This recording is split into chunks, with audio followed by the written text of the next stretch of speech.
발생기실의 설치 장소 및 구조 부분에서는 이렇게 파란색으로 체크된 부분 위주로 정독을 한번 해주시면 되겠고, 어떤 부분에서 빈칸 넣기가 많이 출제가 되냐면 네 번째 파트 기계안전 관리는 빈칸 넣기 문제가 많이 출제되고 있고, 단순 암기 부분이 많기 때문에 어떤 부분을 암기하면 좋을지 빠르게 체크하는 강의를 진행해 보도록 하겠습니다. 먼저 첫 번째 챕터 기계안전의 개념에서는 어떤 부분을 봐줘야 되냐면 기계 설비에 의해 형성되는 위험점을 모두 알고 있어야 됩니다. 왜냐하면 작업형에서도 많이 출제되는 부분이기 때문에 확실하게 알고 넘어가 주셔야 됩니다.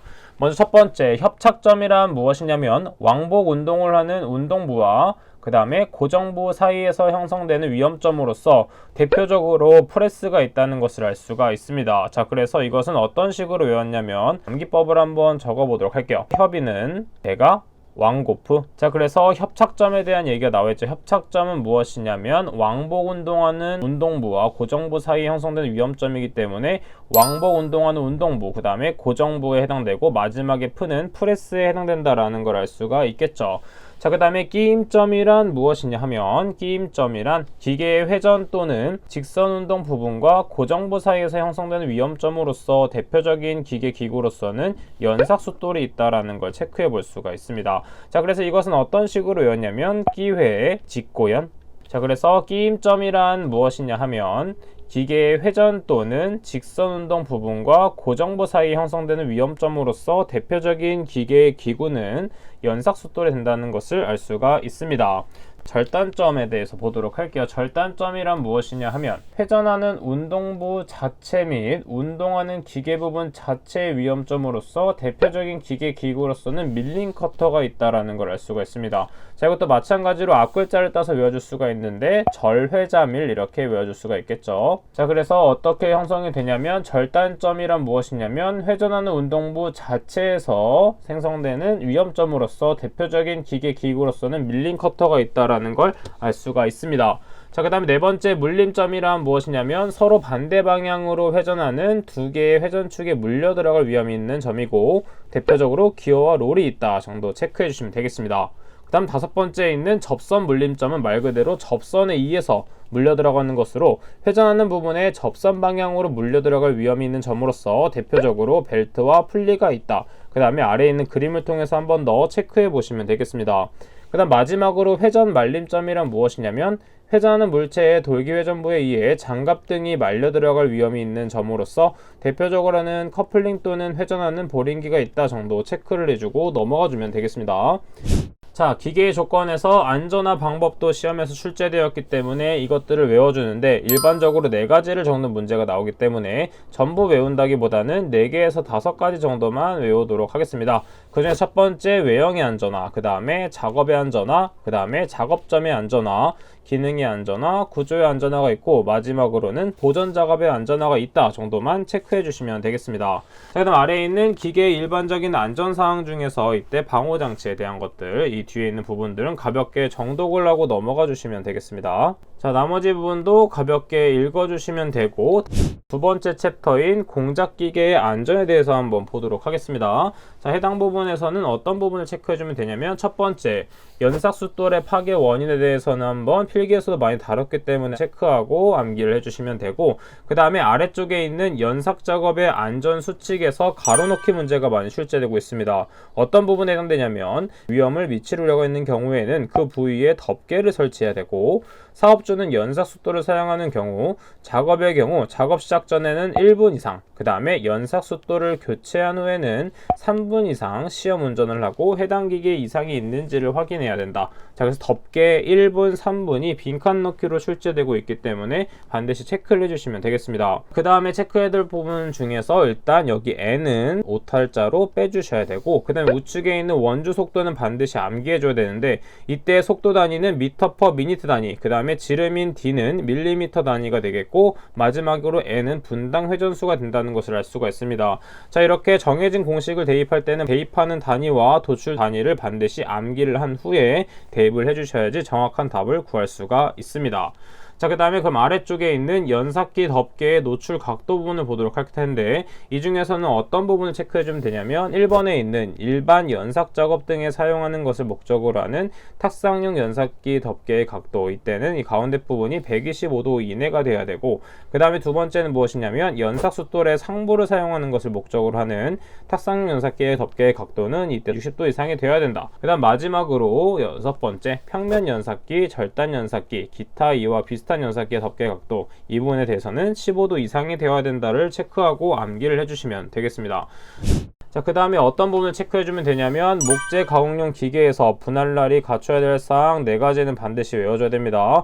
그 중에서도 이렇게 수치로 나와 있는 거 1.1배, 12mm, 3분의 2, 2개 이상, 이런 것들은 숫자를 바꿔서 출제되는 경우가 많기 때문에 반드시 인자들을 외워주도록 합니다. 자, 그 다음 우측에 있는 목재 가공용 둥근 톱기계 방호장치도 시험에 출제가 많이 되고 있기 때문에 톱날 접촉 예방장치와 반발 예방장치가 있다 정도는 반드시 암기를 해주도록 하겠습니다.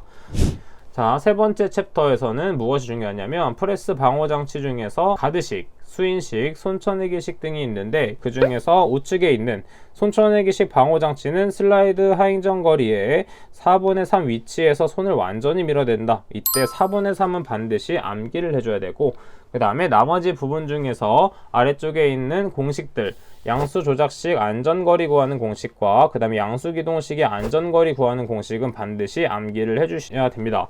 자, 그 다음에 암기만 할 게 아니라 계산 문제는 반드시 개념 잡기 문제나 기출문제에 있는 것들을 반드시 꼼꼼하게 풀어보신 다음에 자신의 것으로 만드는 것이 가장 중요한 포인트가 되겠습니다. 자, 이 부분도 그냥 넘어가면 되기 때문에 그 중에서 다섯 번째에 있는 누름 버튼의 상호간 내측 거리는 300mm 이상일 것, 이것도 시험 문제에 출제된 적이 있기 때문에 한 번 더 꼼꼼하게 암기를 해주도록 하겠습니다.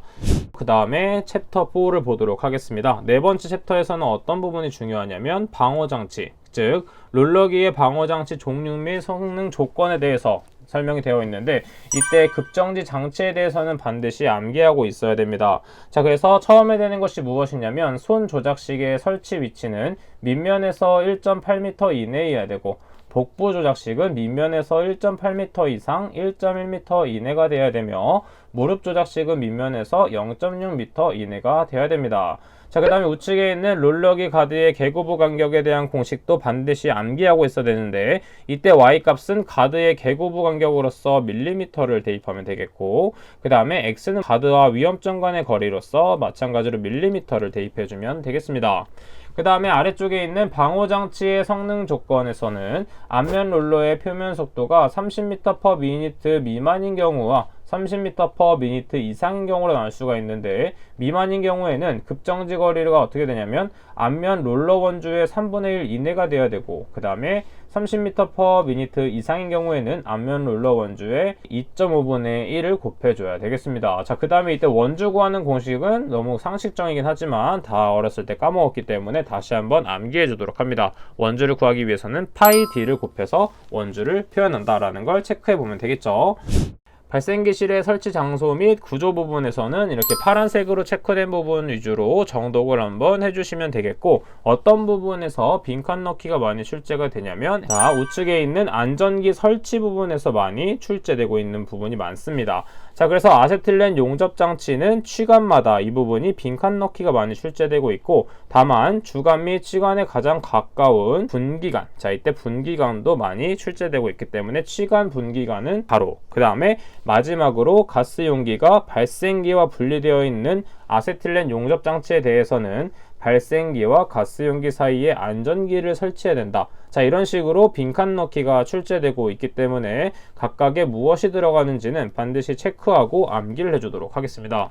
자, 그 다음 마지막으로 보일러의 취급시 이상 현상에서 두 가지만 체크해주면 되는데, 첫 번째는 프라이밍의 발생 원인, 그 다음에 두 번째는 캐리오버의 발생 원인을 적을 줄 알면 됩니다. 자, 일반적으로 프라이밍 발생 원인 첫 번째는 보일러의 관수가 농축되었을 경우, 그 다음에 수증기의 밸브가 급격하게 열렸을 경우, 그 다음에 보일러의 부하가 급변화 운전을 했을 경우, 그 다음에 보일러 관수에 높은 수위가 있을 경우. 자, 이렇게 발생 원인을 알고 있다면 대책 부분도 쉽게 찾아낼 수 있기 때문에, 왜냐하면 관수의 농축을 방지하면 이렇게 프라이밍의 발생이 되지 않겠죠. 이런 식으로 연관지어서 외워주시면 되겠습니다. 그 다음 마찬가지로 캐리오버의 발생 원인 중 첫 번째는 보일러수의 과잉 농축이 있겠고, 그 다음에 열부하가 급격하게 변동해서 증감하거나, 그 다음에 보일러의 운전 압력을 너무 낮게 설정해 놓았을 경우, 그 다음 마지막으로는 운전 중 수위 조절이 원활하게 이루어지지 못한 경우에 캐리오버가 발생한다라는 걸 체크해 주면 되겠습니다.